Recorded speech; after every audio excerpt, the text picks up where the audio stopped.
retornando e aproveitando para reabastecer o café. Parei quando estava falando de teoria causal e da sua extrapolação na seara tributária,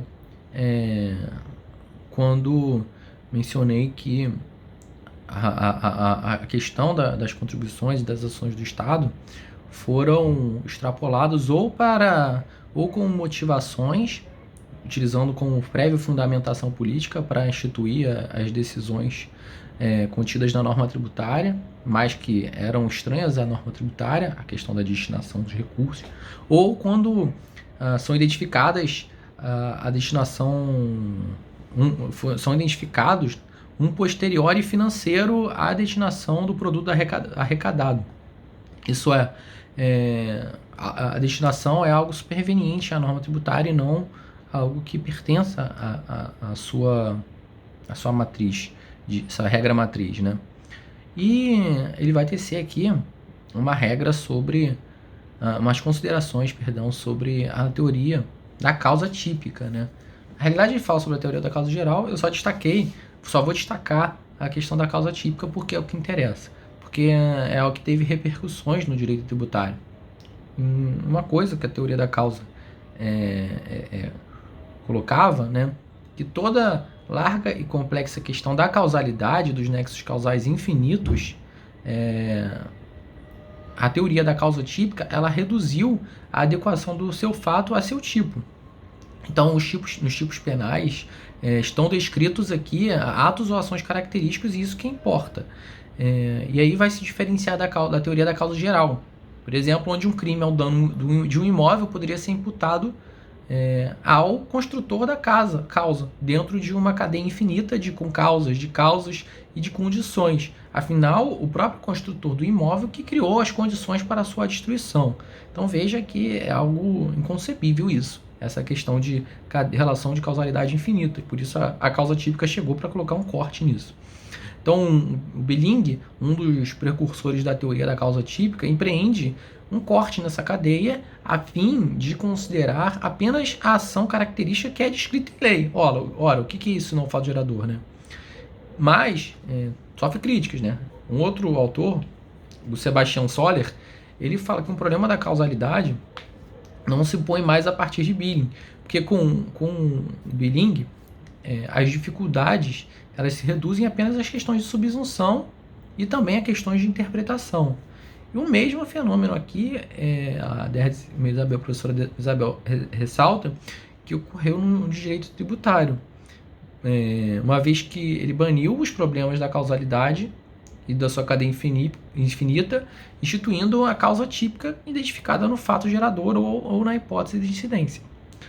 Também ele vai fazer uma explanação aqui, ela vai fazer uma explanação aqui das teorias da ação humana, que essas teorias elas rompem com a doutrina da causalidade, e na teoria do Binding, nas do Billing, a identificação da ação da causalidade, ela configura um erro comum a todas as doutrinas causalistas, né? E ele vai distinguir e separar claramente o objeto da investigação do seu problema filosófico da causalidade.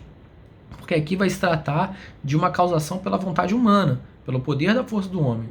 E não apenas a causação que não pode ser identificado, que pode ser identificado com as forças da natureza. Então ele separa o que é causa humana e o que é causa natural. Então o homem, ele nessa teoria vai encontrar uma coisa que nunca vai se encontrar na teoria da causalidade, que é a liberdade, né? Nessa teoria, o homem vai intervir no mundo natural, não como aqui ela faz essa metáfora, um raio partindo uma rocha, né? Algo que dependesse da sua vontade, mas ele calcula as projeções da sua ação, afinal, o homem seria uma potência inteligente, né? E poderia calcular essas coisas não é mero causalismo, né? Então, causalismo e finalismo,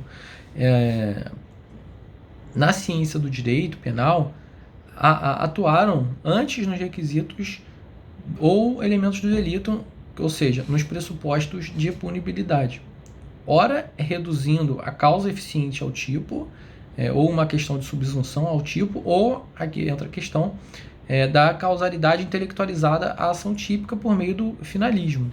O que não se fez foi a expulsão da causa eficiente ou final para fora do direito penal, como se fez no conceito, na seara do direito tributário. E aí o finalismo do direito tributário vai colocar atos de aplicação dos recursos, ou seja, as despesas públicas, como resultado aqui integrante da norma financeira não tributária, e projetará aqui as garantias do contribuinte em campo estranho ao tributário, ou seja, coloca as garantias para fora do tributário, tchau, o contribuinte se perdeu. Não vai poder exigir com os meios inerentes ao campo tributário a restrição, né? Então, uma vez que o contribuinte e as garantias do contribuinte estariam fora do direito tributário, uma vez que ele paga o tributo, não está sendo prestado serviço em relação às taxas, ou não está sendo realizada a obra pública na questão das contribuições de melhoria, ou não estão sendo efetivados atos sociais ou de intervenção nas contribuições especiais, o contribuinte aqui não vai poder reaver as importâncias indevidamente pagas, porque ele não tem essas garantias do direito tributário, né? Mesmo se diga aqui em questões das contribuições de melhoria, que a realização da obra pública, da qual resulte a valorização do imóvel do contribuinte, seria hipótese do fato gerador, não mera finalidade. Então perceba que enquanto trata da destinação, uma norma estranha, a questão aqui que deveria ser considerada é que a valorização da obra pública fosse algo inerente da norma tributária. E aqui nesse sentido, muitas tentativas de se cobrar a contribuição de melhoria antes de realizar a obra pública, graças a Deus, foram repelidas pela doutrina, porque isso levaria ao absurdo de começarem a exigir contribuições de melhoria para uma obra futura. E como é uma obra futura, o teu imóvel não existe essa questão de valorização por especulação, né? Você fala assim, vamos construir um metrô aí perto da sua cidade, da sua casa, vamos exigir uma contribuição, mas aí o metrô ainda não está sendo construído. Então, não tem cabimento você exigir uma contribuição de melhoria com mero valor especulativo, né? Então, perceba que isso dá margem, né, para uma obra futura quando, né? E por que você está me exigindo, por que Estado você está me exigindo uma parcela do meu patrimônio para custear algo que eu nem sei, que eu não estou nem vendo o resultado? Então isso proporcionaria certamente um desvio de recursos muito grande, né? Mas se houvesse essa arrecadação prévia e houvesse desvio dos recursos, para a teoria finalista não seria suficiente esse desvio, essa predestinação para a devolução de recursos pagos, né?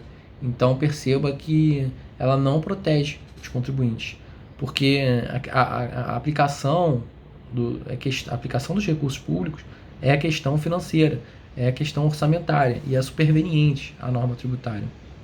Então, nesse sentido, o artigo 4º do CTN ele repele a teoria do causalismo. Perceba, ele na hora que vai conceituar o tributo, na hora que ele vai colocar conceituar a natureza jurídica do tributo, ele fala que é irrelevante para determinar o fato gerador a destinação do legal do produto da arrecadação, né? Então ele tinha rechaçado a destinação legal do produto da arrecadação, mas ele voltou, né?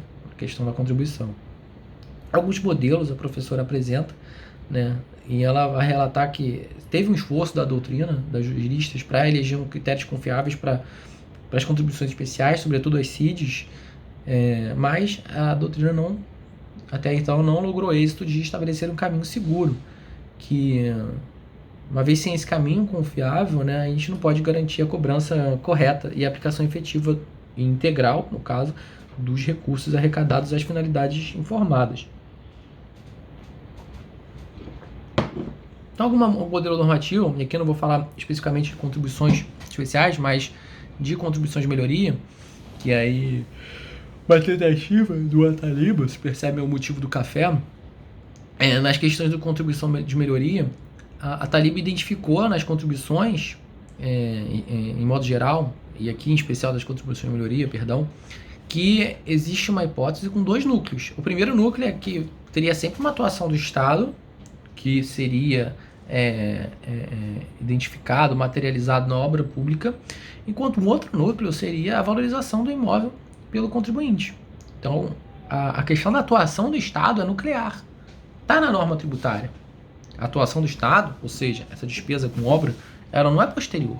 Ela não, e não é causa também da instituição da contribuição de melhoria. Ela é a norma. Ela é a contribuição de melhoria. É núcleo.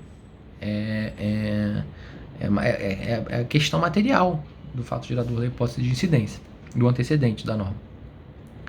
Por outro lado, o Marco Aurélio Greco, aqui em relação aos modelos normativos, né, ele lembra que numa obra dele lá sobre a CID de combustíveis, que apesar dele negar o caráter tributário às contribuições, ele somente admite ver reconhecidas as três destinações e a não aplicação institucional dos recursos por meio de aspectos econômicos da estrutura da norma tributária, isso, ou seja, através da execução da LDO e da LOA, segundo critérios cristais da RLF, o que supõe um decurso de 2 exercícios financeiros contados a partir da sua arrecadação.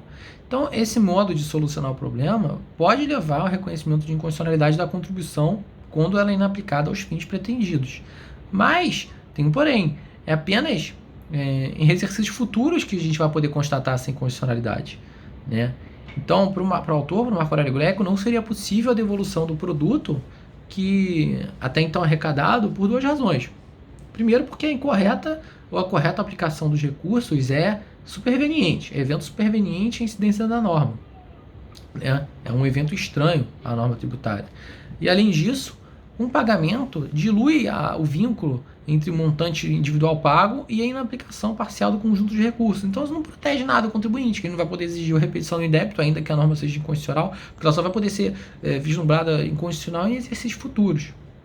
E aqui um outro modelo normativo, e aqui é um modelo mais construído, do Luciano Camargos, ele vai estabelecer uma regra matriz das incidências das contribuições de intervenção do domínio econômico para o INCRA, né? Então, ele destaca que, na consequência, quer na hipótese, os atos de intervenção estatal, que vão ser custeados pela própria arrecadação, pela própria exação, venham a modificar e integrar a própria estrutura da norma.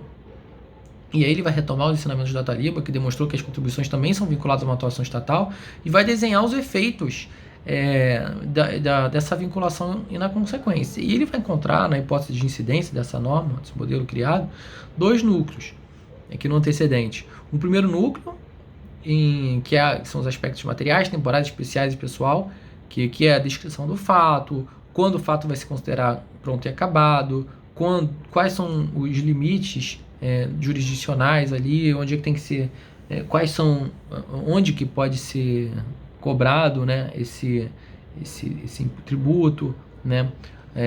O aspecto pessoal, que vai descrever quem são as pessoas que revelam a riqueza, né, vão revelar as capacidades para realizar o fato. E um segundo núcleo, e aqui é importante, a existência de atos interventivos, implementados aqui, no caso, como estado de contribuição, pela União.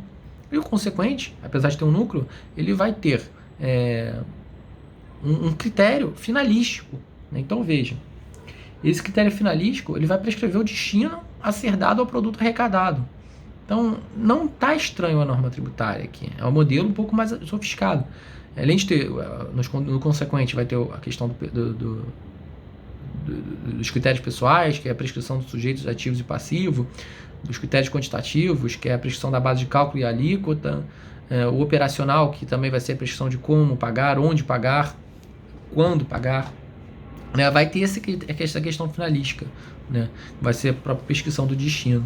Então, veja que o núcleo do hipótese de incidência vai ter os atos interventivos da União, e no consequente também vai ter a prescrição do destino a ser dado. Então, faz-se necessário aqui discutir qual que será o primeiro núcleo da hipótese de incidência.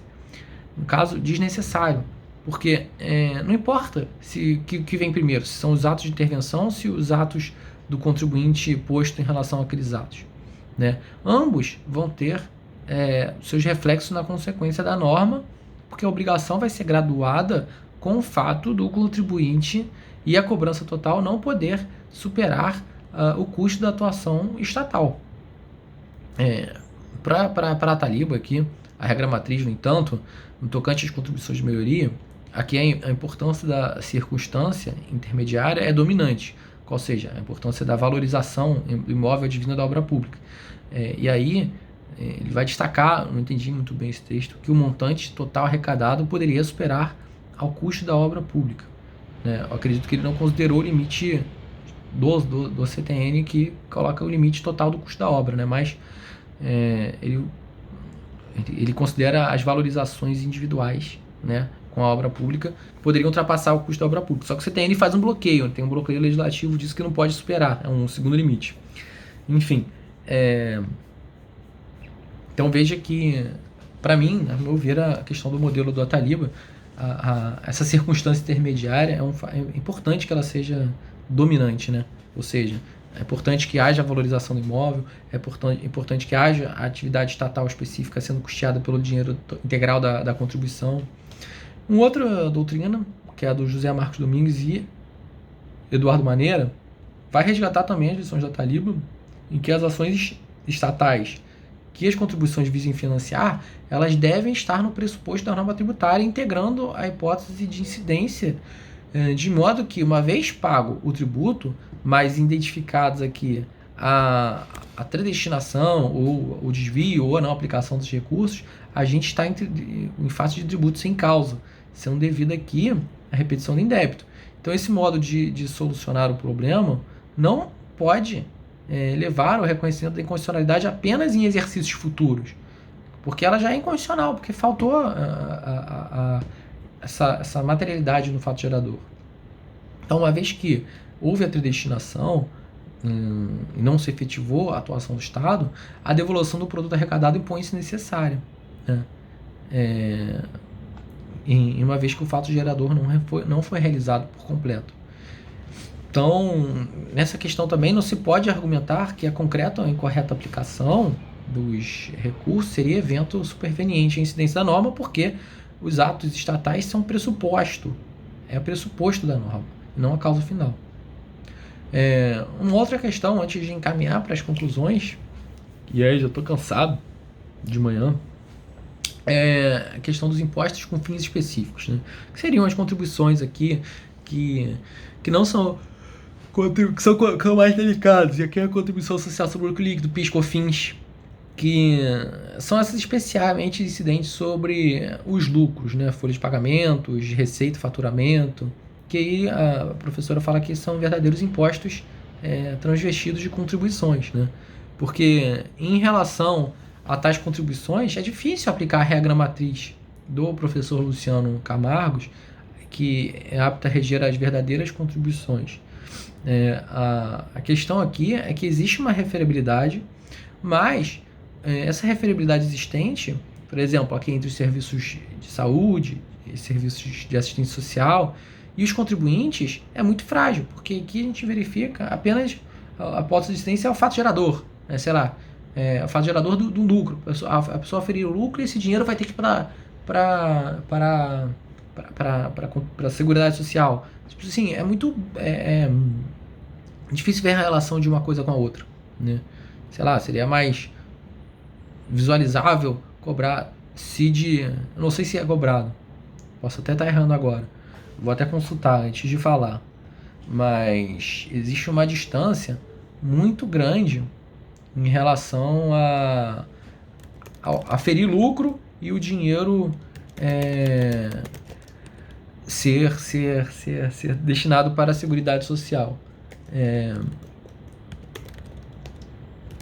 Mas então perceba, aqui a CID sobre combustíveis, ela incide sobre operações de importação de petróleo, derivados, gás natural e seus derivados, e álcool etílico, combustível, enfim. A gente percebe uma notória